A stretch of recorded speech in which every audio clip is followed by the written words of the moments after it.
Hello everyone, मेरा नाम है तेंद्र और आज आप लोग हैं हमारे अपने चैनल स्टडी विद तेंद्र पर, जहाँ हम आज पढ़ने वाले हैं क्लास 10 ज्योग्राफी का पहला चैप्टर रिसोर्स एंड डेवलपमेंट। आज हमारा है लेक्चर नंबर 4, जहाँ आज हम बात करेंगे लैंड रिसोर्सेज की कि क्या होता है लैंड रिसोर्सेज और किस किस काम में आता है हमारा जो लैंड है वो। चलिए शुरू करते हैं।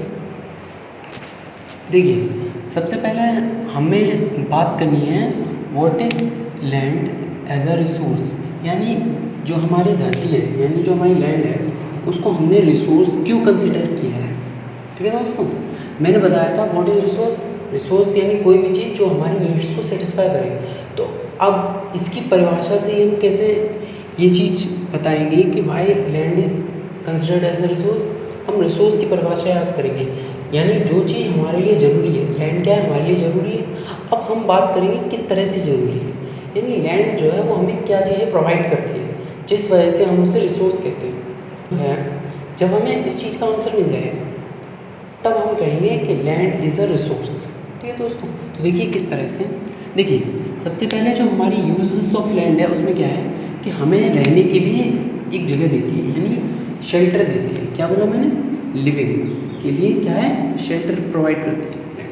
ठीक है दोस्तों, और इकोनॉमिक एक्टिविटीज़ को परफॉर्म करने के लिए प्लेटफॉर्म देती है। जैसे इकोनॉमिक एक्टिविटीज़ जैसे हमारी क्रॉपिंग है, ठीक है, इंडस्ट्रियलाइजेशन वगैरह है, ये सभी क्या है, इकोनॉमिक एक्टिविटीज़ हैं और ये कहाँ पर होती है, हमारी लैंड पर। ठीक है दोस्तों, तो इसी वजह से जो लैंड है उसको रिसोर्स के तौर पर कंसिडर किया गया है। ठीक है, और देखिए यहाँ पे तीसरा पॉइंट क्या लिखा हुआ है, सपोर्ट नेचुरल वेजिटेशन, यानी क्या करती है, नेचुरल जो वेजिटेशन है यानी जो हमारा पेड़ पौधे हैं, ठीक है, जो भी हमारे वाइल्ड लाइफ एनिमल्स वगैरह हैं उन सभी को क्या है, सपोर्ट करती है। ठीक है, ये लिखा वाइल्ड लाइफ, जो भी हमारे जानवर वगैरह हैं उनको रहने के लिए शेल्टर वगैरह देती है, उनको खाना देती है। तो इसलिए क्या है, लैंड को रिसोर्स कंसिडर किया गया है। ठीक है, हमारे जीने के लिए भी क्या है, लैंड बहुत ज़्यादा ज़रूरी है। ठीक है, क्योंकि हम यहाँ पर जीते हैं, यहाँ पर मरते हैं। ठीक है, तो इसलिए क्या है, लैंड एज अ रिसोर्स बहुत ज़्यादा इंपॉर्टेंट रोल प्ले करती है।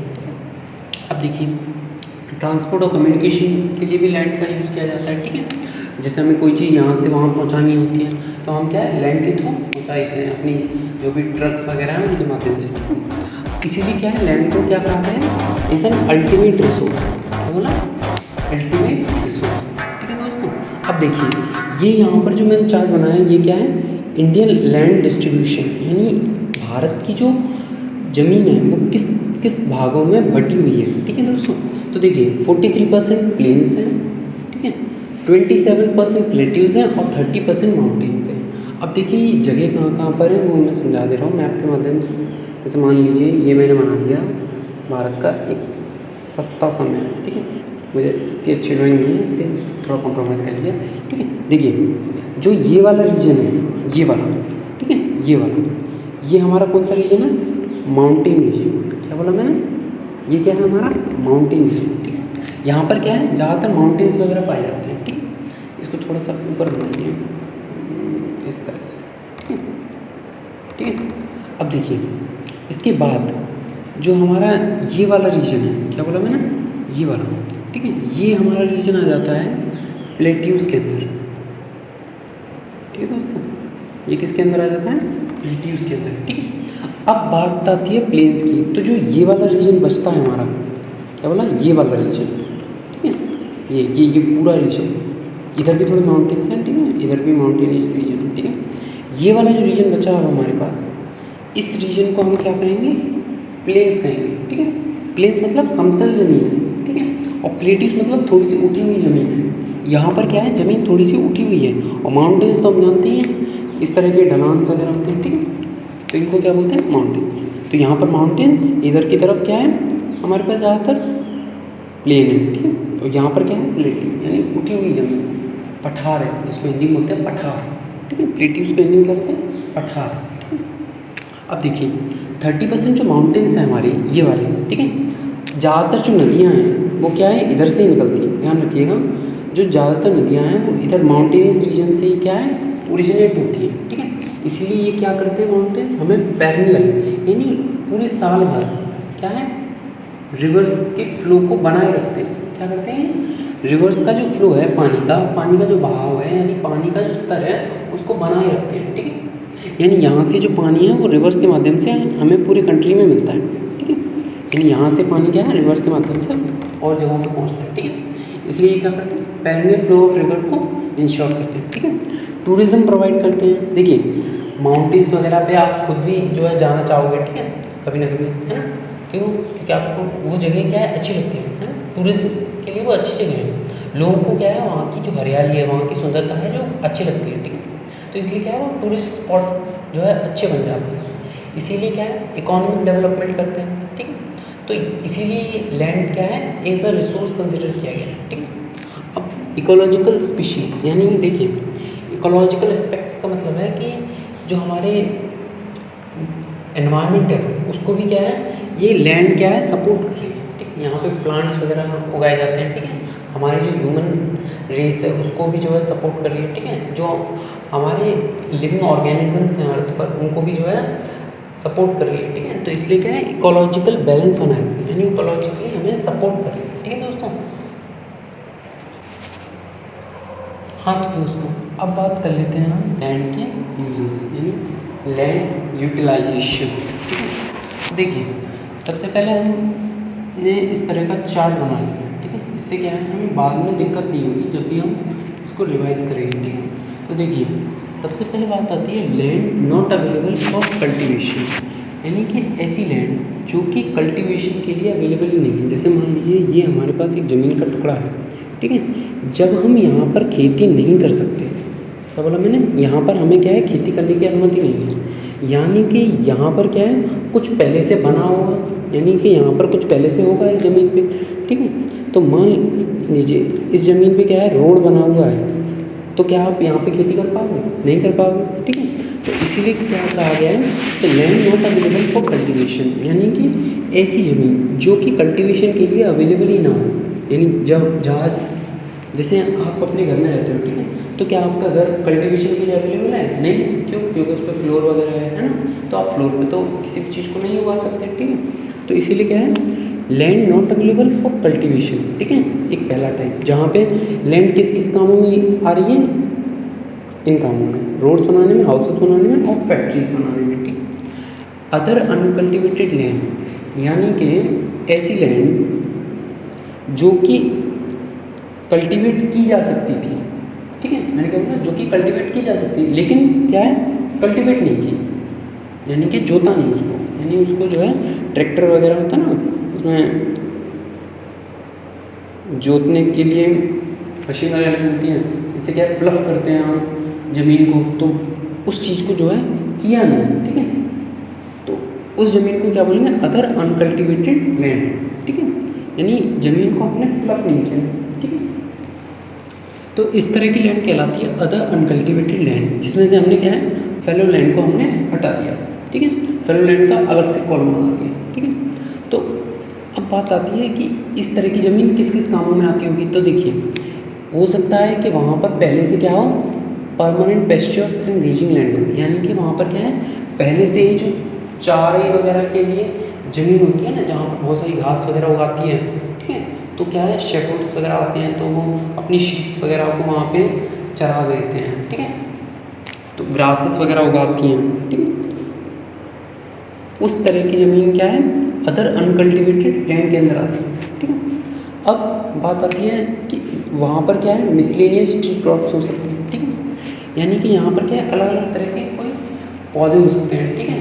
इसलिए क्या है, इसको कल्टीवेट नहीं किया गया है, ठीक है। जबकि क्या है, कल्टीवेट किया जा सकता था, ठीक है। और देखिए यहाँ पे क्या है, कल्चरल वेस्ट लैंड, यानी कि कल्चरल का मतलब होता है कि एक पीढ़ी है ना, कल्चरल क्या है, पीढ़ी दर, ठीक है।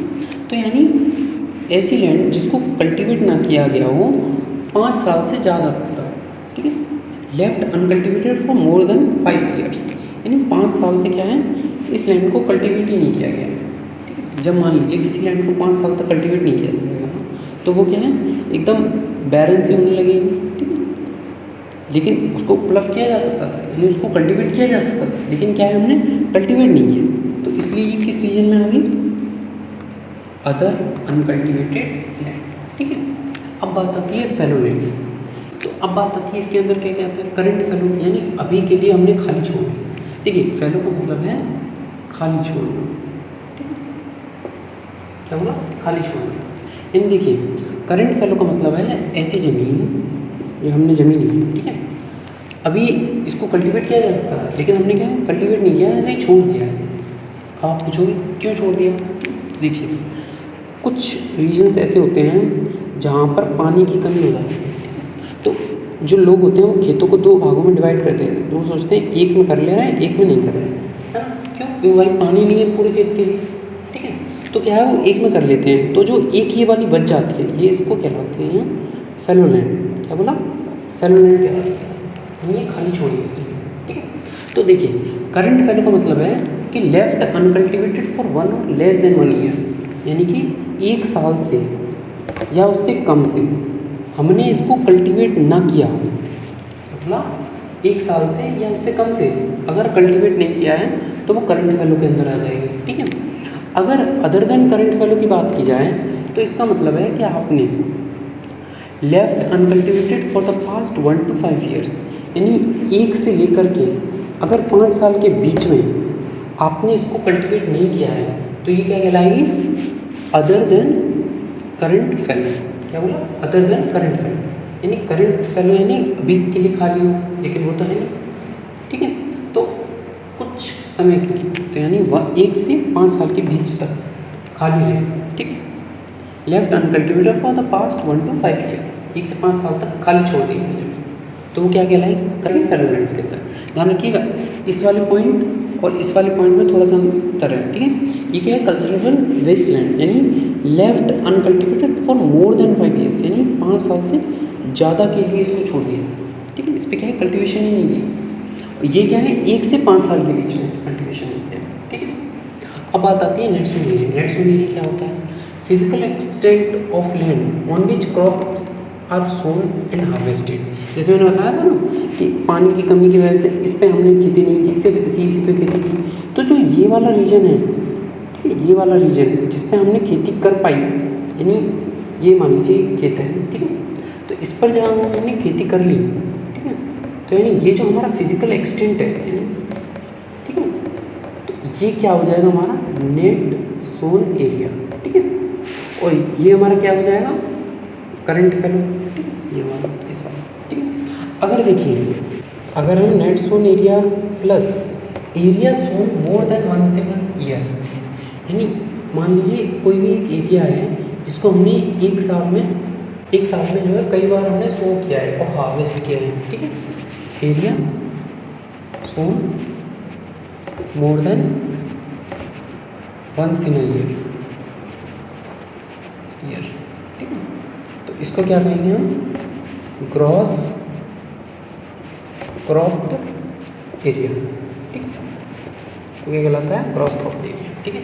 और फाइनली जो हमारी लैंड है वो किस काम में आती है, फॉरेस्ट वगैरह, ठीक है, यानी लैंड पर क्या है कई सारे फॉरेस्ट है, ठीक है, तो फॉरेस्ट के लिए भी लैंड बहुत ज़्यादा जरूरी है, ठीक है। हाँ दोस्तों, तो अब हमारा जो नेक्स्ट टॉपिक होगा उसमें हम बात करने वाले हैं land degradation and conservation methods की, ठीक है। तो नेक्स्ट पार्ट के लिए वेट कीजिएगा, ठीक है, कल आ जाएगा, कल या परसों में, ठीक है। और अगर तक चैनल को सब्सक्राइब नहीं किया है तो चैनल को सब्सक्राइब कर लो, ठीक है, ताकि आपको इस तरह की वीडियोस मिलते रहें।